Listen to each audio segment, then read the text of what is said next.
warahmatullahi wabarakatuh. Alhamdulillahilladzi ja'alana min ummati Muhammadin sallallahu alaihi wasallam wa hadana ila siratil mustaqim. Asyhadu an la ilaha illallah wahdahu la syarika lah wa asyhadu anna Muhammadan abduhu wa rasuluh. Allahumma shalli wa sallim wa barik ala sayyidina Muhammadin wa ala alihi wa ashabihi ajma'in. Amma ba'du, rabbi shrah li sadri wa yassir li amri wahlul 'uqdatam min lisani yafqahu qawli. Bapak-bapak, saudara-saudara sekalian yang seluruhnya amat saya hormati dan cintai. Wabil khusus guru-guru kita, Al-Ustaz Haji Mahmudi, Al-Ustaz Zarkasi, Al-Ustaz Abdurrahman MA, Ustaz Hasan, Bapak Haji Tabroni, Bapak Haji Muhammad Ali, Bapak Ketua Kanpak Jakarta Selatan, Bapak Muhammad Dr. Muhammad Taufik, Ustaz Taufikur Rahman, Ustaz Munir, Ketua Mulia Subuh kita, para asatidz semuanya, dan kami juga Ustaz Sahabuddin MA, Ketua DKM Masjid Nurul Hidayah di Banten.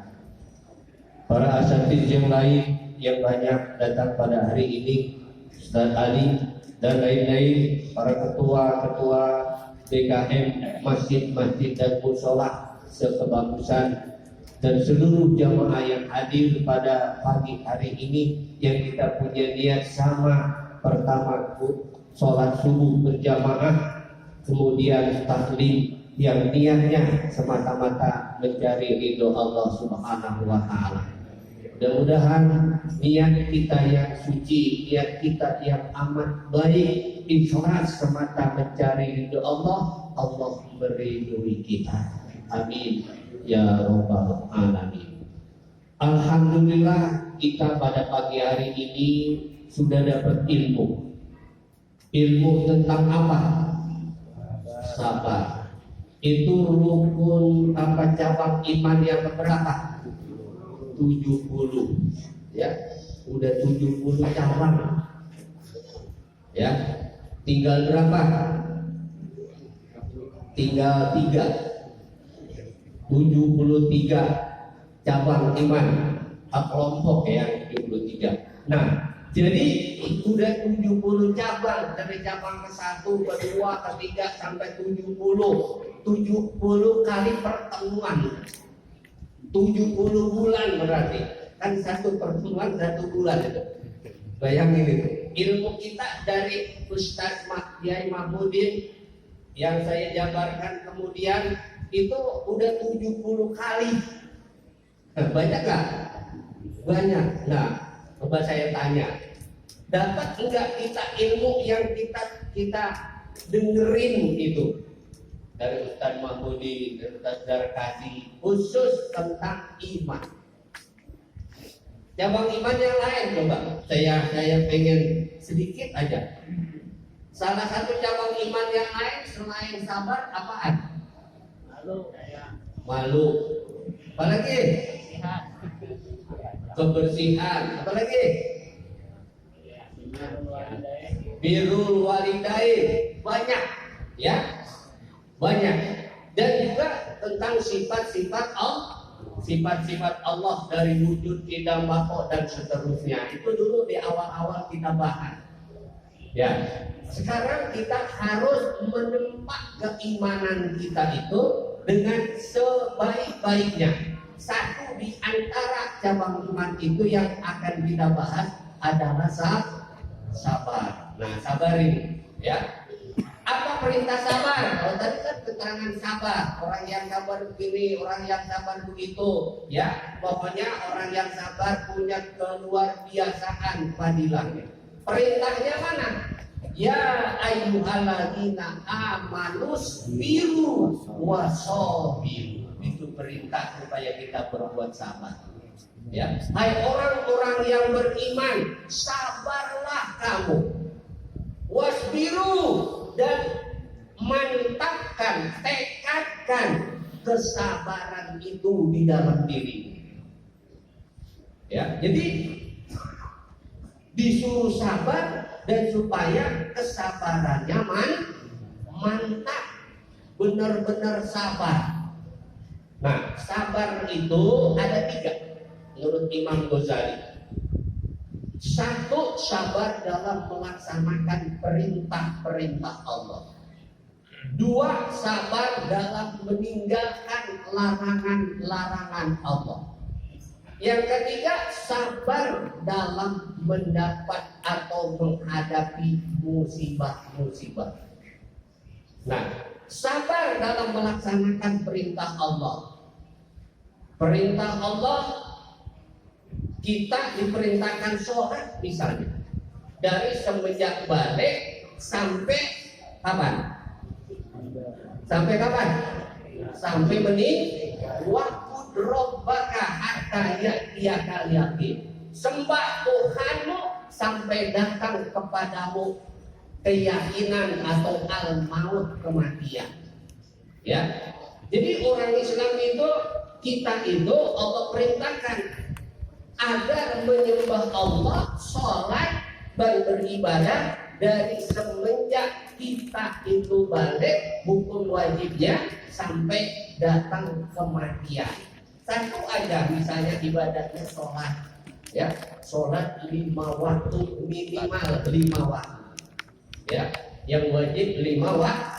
Perlu sih langsung pergi, tapi kita sabar dulu nanti setelah kita melaksanakan ibadah sholat. Bapak, saudara, kalau kita udah masuk waktu, kita mau kemana-mana, ya, mau kemana-mana aja dah pokoknya. Masuk waktu atau udah dekat waktu, jangan jalan. Tunggu waktu sholat masuk, apalagi emang waktu sholat udah masuk, habis sholat baru jalan. Kalau kita dari mana-mana mau pulang, di situ, di tempat kita di mana-mana itu, apa di rumah, apa tetangga kita datang ke rumah orang lain jauh misalnya, itu udah masuk waktu atau udah dekat masuk waktu, jangan langsung pulang. Tunggu waktu sholat masuk dan laksanakan dulu sholat, ya, baru kita pulang.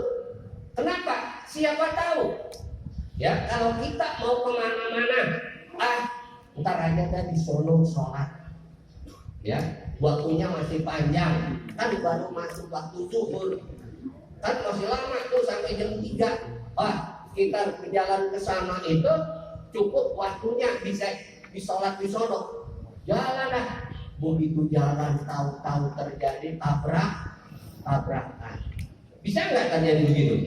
Bisa banget, ya, tabrakan, celaka kita. Apalagi kalau sampai innalillahi wa inna ilaihi berdosa kita meninggalkan sholat. Udah masuk waktu, udah sholat dulu, ya, kerjakan. Begitu juga sebaliknya, dari mana-mana kita nggak tahu di jalanan pulang, banyak orang pulang dari mana-mana, di tengah jalan tabrakan, mati. Ya, kalau udah sholat, ya kita pasrah kepada Allah. Mudah-mudahan sholatnya diterima Allah, menjadi husnul khotimah. Jadi perlu kesabaran menunggu waktu. Apalagi sholat subuh, ya, kita benar-benar harus sabar, biar ngantuk harus apalagi kuliah subuh, ya, kuliah subuh perlu kesabaran banget. Kita biasanya bangunnya misalnya, ya, kalau jam 3 sih syukur-syukur, ya, jam 4 aja misalnya dikasih tahu dah tuh sama merbot masjid, sekarang udah jam sekian, waktu sholat subuh jam sekian, ya. Kira-kira kalau dimulisin tuh setengah jam itu dibangun, dia kasih tahu, saudara-saudara, sekarang pukul 4 lewat 2 menit, waktu subuh pukul 4 lewat 42 menit, dikasih tahu. Maka kira-kira 40 menit lagi masuk waktu sholat subuh, kita harus bangun walaupun mata kita masih ngantuk. Banyak kok orang yang masih tidur. Banyak. Dia nggak sabar, perintah Allah nggak sabar. Kita bodoh amat, gua ngantuk banget. Ya, apalagi dari mana-mana, apalagi habis nonton bola, apalagi habis ya macam-macam dan gitu.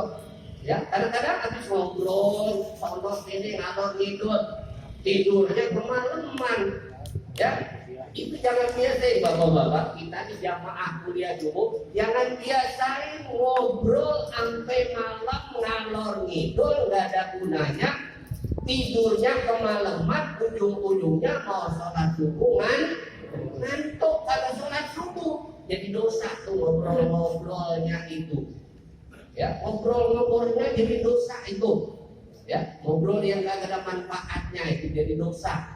Tidak sholat subuhnya dosa juga. Yang menyebabkan kita tidak sholat subuh karena ngobrol-ngobrol sampai malam. Gitu. Maka penyebabnya itu membuat kita berdosa, apalagi tidak sholat subuh. Ini kita perhatikan, perlu kesabaran mengerjakan perintah Allah. Perlu kesabaran, apalagi yang lain-lain dah perintah Allah banyak, ya, apalagi haji, perlu kesabaran, luar biasa kesabaran. Bahkan sering disebutkan banyak-banyak sabar dalam ibadah haji. Ya, intinya dalam melaksanakan perintah-perintah Allah itu kita perlu kesabaran. Kemudian sabar dalam meninggalkan larangan Allah. Saya kira kita ini semuanya pernah enggak ngerjain larangan Allah? Jawab dengan bulat. Pernah, ya. Kita semuanya pernah bermaksiat kepada Allah. Pernah. Mata kita sering enggak? Sering banget. Telinga kita sering banget. Lidah kita sering banget bermaksiat kepada Allah. Obatnya apa? Banyak-banyak istighfar. Innallaha kana ghaffara. Sungguhnya Allah adalah Tuhan yang Maha Pengampun. Ya, banyak-banyak istighfar. Kemudian yang ketiga, itu kebanyakan nanti dikit-dikit aja. Yang ketiga, sabar dalam menghadapi musibah. Ya, walana beluanakum bisyai'in minal khawf wal ju' wa naqsin minal amwali wal anfusi wa basyiris sabirin wa samarati wa basyiris sabirin. Sungguh kami akan uji kamu dengan sesuatu walanakum bisyai'in minal khawf, dari rasa takut. Ya, rasa takut. Kemarin ada Covid, takut enggak? Takut enggak? Hebat dia kagak takut. Ya, makanya enggak pernah pakai masker. Kemana-mana enggak takut. Ya, tapi kebanyakan takut. Ya, kita pakai masker juga karena takut, menghindarkan, kita berusaha agar jangan kena Covid, ya enggak? Cuci tangan agar jangan kena Covid, itu usaha kita. Kalaupun Allah menakdirkan kena enggak? Pasti kena. Tapi kita perlu berikhtiar namanya. Ya, kalau kita udah ikhtiar enggak kena, ya itu kita minta. Kalau kita ikhtiar kena, ya itu kita pasrah kepada Allah. Nah, kata ulama begini, untuk menghindarkan musibah pada diri kita, kalau sholat subuh, sholat qobliyah subuh, ya, sholat fajar, itu selalu baca ayat pertama setelah Fatihah Alam Nasr. Ya. Kemudian rakaat kedua setelah Fatihah baca Alam Taroh. Ya, jadi ada dua alam. Kata alamnya ada dua. Siapa yang membaca ayat yang ada dua alamnya, dia akan terhindar dari musibah. Ada hadisnya. Jadi alam nasroh, alam tar. Satu. Yang kedua, biasain sodakoh. Biasain sodakoh. Jangan seminggu sekali sodakoh. Ya, jangan seminggu sekali. Tapi kalau kita sih paling dikit 2 kali ya. Sholat subuh sama waktu sholat Jumat paling dikit tuh 2 kali. Nah kalau udah 2 kali kan itu katakan 2 hari. Kalau seminggu berapa hari? 7 hari, tinggal 5. Yang 5 taruh di mana? Di kotak aman. Ya, 5.000 apa 10.000 tiap hari dah. Kalau kita punya ada kelebihan tiap hari sedekah. Ya, tiap hari sedekah, Allah akan memperhatikan kita hambanya yang suka sedekah. Ya, Allah akan membalas kita orang yang suka sedekah, dibalas dengan ganti berupa rizki dan dibalas dengan berupa terhindarnya kita dari musibah. Yang ketiga, baca surat Al-Kahfi minimal 10 ayat pertama dan 10 ayat terakhir. Ya, apa enggak? Suruh baca, bukan suruh apa. Ya, suruh apa? Kalau udah sering baca, lama-lama hafal, gampang ngapalinnya tuh. Kalau kita udah sering baca, ngapalinnya gampang. Itu baca aja sampai 10 ayat. Kalau enggak, ntar kan kalau baru-baru agak lama dikit. Kedua, makin cepat, makin sering, makin cepat kita baca dan lama-lama apa terus baca makin banyak. Jangan 10, 20, 30, 40. Berapa ayat sih?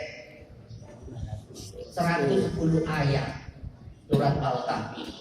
Jadi kita sering baca innalladzina amanu wa amilus solihati kanat lahum jannatul firdausi nuzula. Itu ayat yang paling kita harapin. Sungguhnya orang-orang yang beriman, orang-orang yang beramal soleh, mereka orang beriman dan beramal soleh, kanat lahum jannatul firdausi, buat mereka surga Firdaus sebagai balasannya. Surga a'la jannah, surga yang paling tinggi, surga yang paling nikmat, surga para anbiya wal mursalin wasyuhada wasyolihin, para rasul, para nabi, para orang-orang yang mati syahid dan orang-orang yang soleh. Mau nggak ke situ? Mau nggak? Ya kita wajib mau. Maka kalau doa Bapak tambahin, ya. Saya selalu doa kalau minta surga itu Nabi yang nyuruh. Ya, kalau minta surga, mintalah surga Firdaus. Gitu kata Nabi. Minta surga Firdaus. Allahumma inna nas'alukal jannatal Firdaus. Begitu. Jangan cuma Allahumma inna nas'alukal jannah wa na'udzubika min sakhatika. Tambahin timbang kata-kata Firdaus, Nabi yang nyuruh. Ya, Nabi yang nyuruh kalau kamu mau minta surga, mintalah surga Firdaus. Adapun kita diterima atau enggak itu urusan Allah. Tapi Allah Maha Pengasih lagi Maha Penyayang. Ada anak muda. Di zaman Nabi ada anak muda. Dia belum seberapa banyak ibadahnya, amal solehnya. Lalu ada perintah untuk jihad. Anak itu minta izin sama ibunya dan ibunya mengizinkan untuk pergi berjihad, berperang melawan orang kafir. Nah, kemudian singkatnya anak muda itu mati terbunuh. Ya, mati terbunuh. Ibunya sedih. Kenapa ibu sedih? Anak saya ini ada di mana? Ada di surga atau di neraka? Nabi mengabarkan anakmu berada di surga Firdaus. Karena memang keinginannya berjihad itu agar Allah memasukkannya ke dalam surga Firdaus. Dia minta surga Firdaus, amalnya belum seberapa, tapi Allah berikan, Allah kabulkan doanya, anakmu sekarang sudah berada di surga Firdaus. Maka minta kalau doa, Allahumma inna nas'aluka ridhoka wa jannata Firdaus wa na'udzubika min sakhatika wa nar. Ya Allah, aku minta kepadamu surga Firdaus ya Allah, dan aku berlindung kepadamu dari siksa api neraka. Saudaraku, bapak-bapak sekalian, ya, sabar, ya, sabar ini kalau bikin minum ya, dikit lagi ya, bikin minum. Sabar ini panjang, sabar dalam ini, sabar dalam menuntut ilmu. Banyak orang yang nggak sabar, banyak. Lama banget sih ngomongnya. Hanya kurang kayak gitu. Ikutin aja. Ya kita juga yang terang ngerti. Assalamualaikum warahmatullahi wabarakatuh.